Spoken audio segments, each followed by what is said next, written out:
Hello guys, welcome back to my channel drama series. Part 1 तक की कहानी आपको पिछले वीडियो में बता चुकी हूँ, जिसका लिंक आपको मेरे वीडियो सेक्शन में मिल जाएगा। पिछले एपिसोड में हमने देखा था कि रीना हुआन और अनाया को एक दूसरे से अलग कर देती है और रीना इनाया को धमकी भी देती है कि अगर उसने दोबारा हुआन के करीब आने की कोशिश की या उसे सेड्यूस करने की कोशिश की तो वो उसे जान से मार डालेगी। आगे हुआन अपना सारा गुस्सा पंचिंग बैग पर निकालता है कि तभी एक पास्ट की स्टोरी दिखाई जाती है। जब हुआन जेल में था तो रीना की मॉम हुआन के सामने एक ऑफर रखती है और कहती है तुम्हारी माँ जुए में बहुत सारा पैसा हार गई है और उन्होंने ऐसे काम किए हैं जिस वजह से कल पुलिस उन्हें गिरफ्तार करने आएगी, इसलिए अब फैसला तुम्हारे हाथ में है। क्या तुम अपनी आस्की के चक्कर में उस लड़की के साथ अपने सारे रिश्ते तोड़ोगे या अपनी माँ को जेल जाते हुए देखोगे? अब चूज तुम्हें करना है। तो बेचारे हुआन के पास कोई ऑप्शन नहीं बचता अपनी माँ को बचाने के अलावा, तो वो इनाया को छोड़ देता है और अपनी माँ को चूज करता है। और हुआन को इसी बात का गुस्सा अपने आप से होता है कि वो अपने प्यार की भी रक्षा नहीं कर पाया। वो कैसा इंसान है कि तभी वहाँ पर रीना आ जाती है और हुआन को कहती है तुम अब भी उस लड़की के बारे में सोच रहे हो ना? क्या तुम्हें अभी भी अकल नहीं आई जो अपना सारा गुस्सा इस पंचिंग बैग पर निकाल रहे हो? तो हुआन उसकी किसी भी बात का जवाब नहीं देता और उसे इग्नोर करके वहाँ से चला जाता है। तो रीना को हुआन पर बहुत गुस्सा आता है और वो कहती है अगर तुम मुझे इसी तरह इग्नोर करते रहोगे तो मैं मरते दम तक तुम्हारे साथ रहूंगी और तुम्हारी लाइफ जहन्नुम बना दूंगी, समझे हुआन के बच्चे। इधर इनाया खूब रो रही होती है कि तभी उसे हुआन की बातें याद आती है। जब हुआन इनाया से सच में ब्रेकअप कर रहा होता है तो इनाया कहती है जब मैंने उस नेकलेस को इस पानी में फेंका था तब मैंने सोचा था कि मैंने तुमसे सारे रिश्ते तोड़ लिए, लेकिन मैं ये नहीं कर पाई। तो हुआन कहता है तुम क्या चाहती हो? तुम्हारी वजह से मैं सब कुछ छोड़ दूं और अपनी लाइफ एक नर्क बना लूं? क्या तुम्हें समझ में नहीं आ रहा? मैंने तुम्हें छोड़ दिया है, मैं तुम्हें इतना धुतकार रहा हूँ फिर भी तुम मेरे पास आ रही हो। जिस तरह मैं तुम्हें धुतकार रहा हूँ उसी तरह तुम भी मुझे धुतकारो। और हुआन ये कहकर वहाँ से चला जाता है। तो इनाया की पूरी दुनिया ही उलट पुलट हो जाती है। आगे हमें बताया जाता है कि इनाया सच में प्रेग्नेंट है। तो उसके पापा उसकी देखभाल करते हैं और कहते हैं अगर तुम इसी तरह दुखी रही तो तुम्हारे बच्चे पर इसका बुरा असर पड़ेगा। जिस तरह हम अपने बच्चे को प्यार करते हैं और उसे दुख में नहीं देख सकते, उसी तरह तुम्हें भी इस बच्चे को प्यार करना होगा और इसे दुनिया की सारी खुशियाँ देनी होगी। तो इनाया कहती है आप सच कह रहे हो पापा, मैं इस बच्चे को दुनिया की सारी खुशियाँ दूंगी और इसे मैं अपने दम पर पालूंगी क्योंकि ये मेरी प्यार की निशानी है और मुझे दुनिया वालों से कोई फर्क नहीं पड़ता कि वो मेरे बारे में क्या सोचते हैं। तो उसके पापा कहते हैं ये हुई ना मेरी बेटी, तुम्हें स्ट्रांग रहना होगा इस बच्चे की खातिर। इधर चेयरमैन को पता चलता है कि उन्हें कैंसर है और उनका कैंसर लास्ट स्टेज पर है। तो वो हुआन को मिलने बुलाते हैं और कहते हैं मुझे पता है तुमने पास्ट में बहुत सारी गलतियाँ की हैं, मैंने भी की है, लेकिन हमें पास्ट की गलतियों से हमें कुछ सीखना चाहिए ताकि फ्यूचर में हम वो गलती दोबारा ना करें। तुम्हें पता है जब मैं योगी की माँ से मिला था तभी मुझे उससे प्यार हो गया था और मुझे पता था कि ये रिश्ता ज्यादा दिन टिकने वाला नहीं है, लेकिन मैंने जितना टाइम भी उसके साथ बिताया मैं बहुत खुश था। मुझे पता है तुम उस लड़की को इतनी आसानी से नहीं भूल पाओगे, इसलिए उस लड़की को अपने दिल में दफन कर दो और उसकी यादों के सहारे आगे बढ़ो। मैं अपने बेटे और बेटी से बहुत प्यार करता हूँ और उन्हें मैं दुख में नहीं देख सकता, इसलिए मैं भी चाहता हूँ कि तुम उनका एक फैमिली की तरह ख्याल रखो। मैं चाहता हूँ कि तुम इस कंपनी को संभालो। मेरी तबीयत ठीक नहीं है और मेरी लास्ट उम्मीद तुम ही हो और मुझे पता है तुम इस कंपनी को बहुत ही अच्छी तरह से संभालोगे। तो हुआन कंपनी संभालने के लिए मान जाता है कि तभी हुआन को पुलिस स्टेशन से कॉल आता है क्योंकि उसकी मॉम जुए खेलने की वजह से स्टेशन में होती है। तो हुआन उन्हें छुड़ाता है और उसके बाद कहता है आप कब मेरी लाइफ में प्रॉब्लम खड़ी करना कम करेंगी?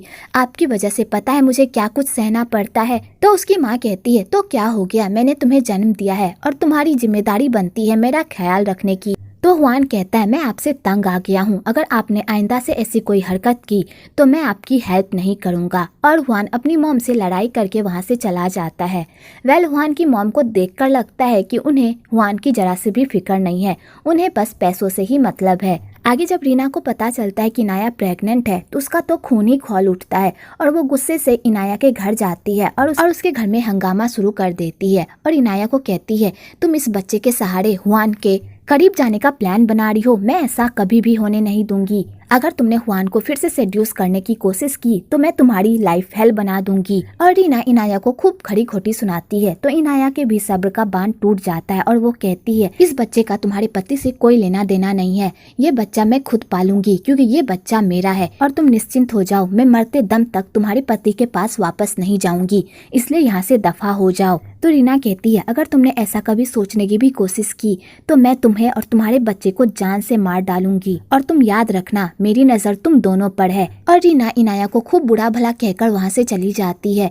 तो इनाया की मॉम रीना की बातें सुनकर इनाया पर ही गुस्सा करने लगती है कि उन्होंने कैसी बेटी को जन्म दिया जो उसकी नाक कटवाने और उन्हें शर्मसार करने में कोई कसर नहीं छोड़ रही। तो इनाया की मॉम अपना सारा गुस्सा इनाया पर निकालती है तो इनाया खूब रोती है और इसी चक्कर में उसके पेट में दर्द होने लगता है और उसकी तबीयत भी खराब हो जाती है। इधर रीना को जब पता चलता है कि इनाया की तबीयत खराब हो गई है तो वो उसे वापस देखने आती है। तो रीना को भी इनाया की हालत पर थोड़ा बुरा लगता है पर वो कुछ भी नहीं करती। आगे इनाया को पता चलता है कि उसका मिस कैरेज हो गया है तो बेचारी ये दुख बर्दाश्त नहीं कर पाती और सदमे में चली जाती है।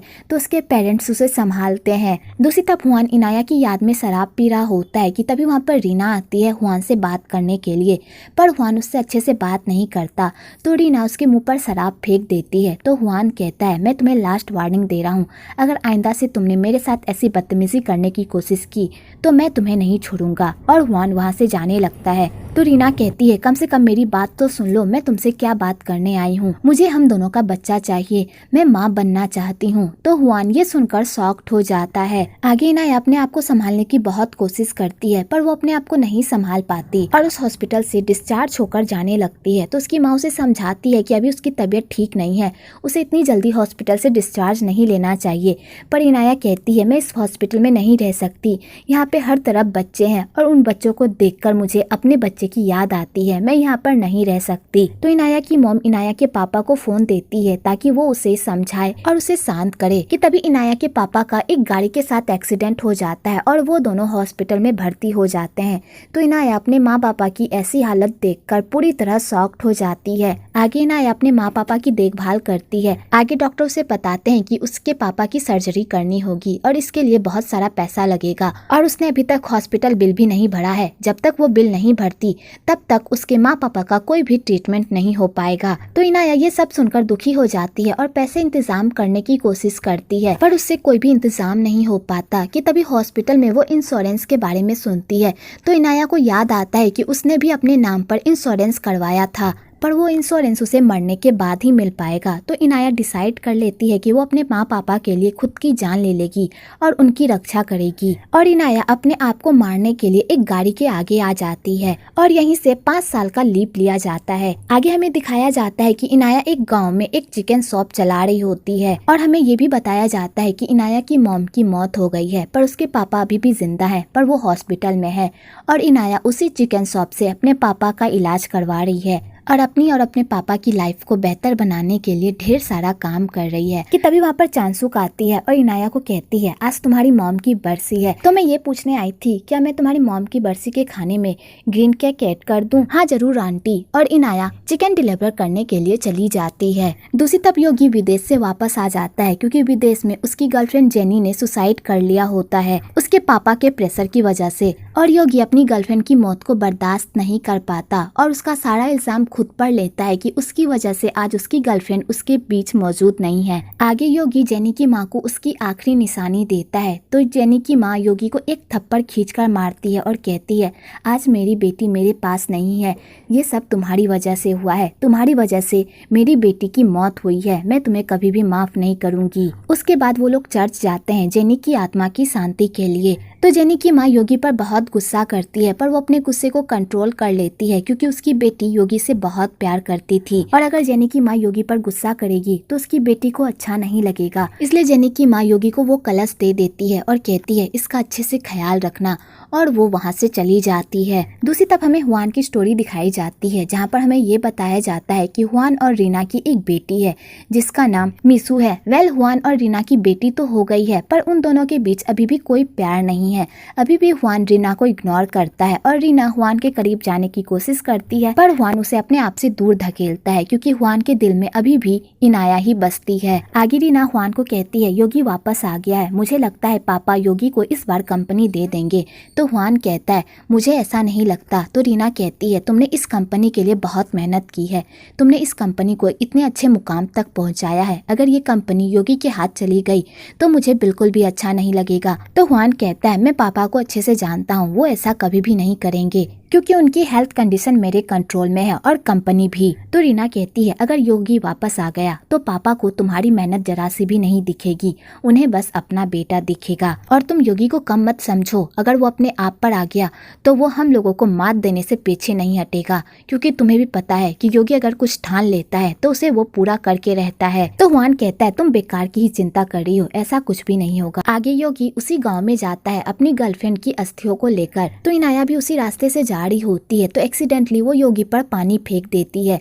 तो वो योगी से माफी मांगने के लिए उसके पास जाती है, पर योगी उसकी बातें नहीं सुनता क्योंकि वो अपनी गर्लफ्रेंड की यादों में इस तरह खोया हुआ होता है कि उसे बाहरी दुनिया का कुछ खबर ही नहीं होता। तो योगी इनाया को वहाँ से जाने को कहता है, पर इनाया बार बार योगी से माफी मांगती है। तो योगी को इनाया पर गुस्सा आ जाता है और वो उससे चिल्लाकर बात करता है और उसे वहाँ से जाने को कहता है। तो इनाया वहाँ से चली जाती है। आगे अंकल और इनाया की स्टोरी दिखाई जाती है, जहाँ पर हमें ये बताया जाता है कि 5 साल पहले अंकल ने ही इनाया की जान बचाई थी और उन्होंने ही इनाया के पेरेंट्स के हॉस्पिटल बिल को भी भरा था। आगे अंकल इनाया को कहते हैं अब मैं ये काम छोड़ना चाहता हूँ और मैं अपनी लाइफ आराम से जीना चाहता हूँ। तो इनाया कहती है अंकल आप इतनी जल्दी क्यों छोड़ रहे हैं, प्लीज 1 साल और मेरे साथ काम कर लीजिए। मैंने एक जमीन खरीदा है जहाँ पे मैं अपने पापा के साथ आराम से रह सकूंगी, इसलिए मुझे 1 साल और काम करना होगा ताकि मैं उन लोगों के पैसे चुका सकूँ। तो अंकल कहते हैं ठीक है सिर्फ 1 साल। कि तभी वहाँ पर चांसुक आ जाती है उन लोगों को अपनी किमची ट्राई करवाने के लिए। तो इनाया को चांसुक की किमची बहुत ही पसंद आती है और इनाया किमची खाकर वहाँ से चली जाती है।